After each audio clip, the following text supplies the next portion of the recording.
ഇത് കേട്ടിട്ട് നിങ്ങളുടെ ഉള്ളൊന്ന് പെടഞ്ഞില്ലേ? ആരായാലും ഉള്ളിലെങ്കിലും ഒന്ന് കരഞ്ഞു പോകും. ഞാൻ പത്തിൽ പറഞ്ഞു കൊടുക്കണാണ്, ഓനങ്ങനെ നല്ലോനായിട്ട് ജീവിക്കണ്ടാണ്. പൊറുക്കാൻ കയ്യിലാണോ? ഒരു പെൺകുട്ടി അവൾ എത്ര പ്രതീക്ഷയോടെയാണ് ഒരു ജീവിതത്തിലേക്ക് കടന്നു പോവുക അല്ലെ? ദാമ്പത്യ ജീവിതം, കല്യാണം ഓരോ പെൺകുട്ടിയുടെ സ്വപ്നങ്ങളാണ്. വല്ലാത്തൊരു നിറപ്പകിട്ടായിരുന്ന ഒരു കാലല്ലേ അത്.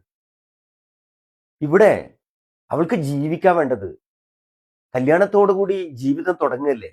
ഇനി എത്ര എത്ര വർഷം ജീവിക്കണമെന്ന് ആഗ്രഹിച്ചു പോയ പെൺകുട്ടിയാണ്. അവൾ ആത്മഹത്യ ചെയ്യാൻ ആഗ്രഹിച്ചിട്ടല്ല, പക്ഷേ അവളുടെ ജീവിതം അവൾക്ക് ജീവിക്കാൻ പറ്റുന്നില്ല.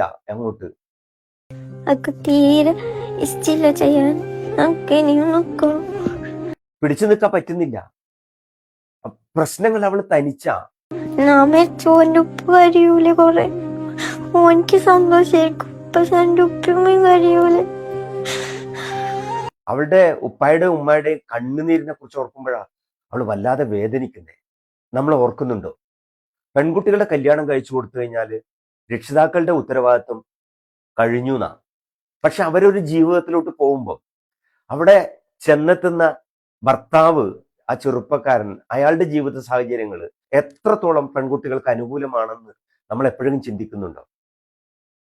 അവളൊരു ഭാര്യയായിട്ട് പോകുമ്പോൾ ജീവിതത്തിൽ വലിയൊരു മാറ്റത്തിലേക്കാണ് പോകുന്നത്. കല്യാണം കഴിഞ്ഞിട്ട് അവിടെ അച്ഛനും അമ്മയും അവളുടെ സപ്പോർട്ട് അവിടെ നിർത്തുകയല്ല.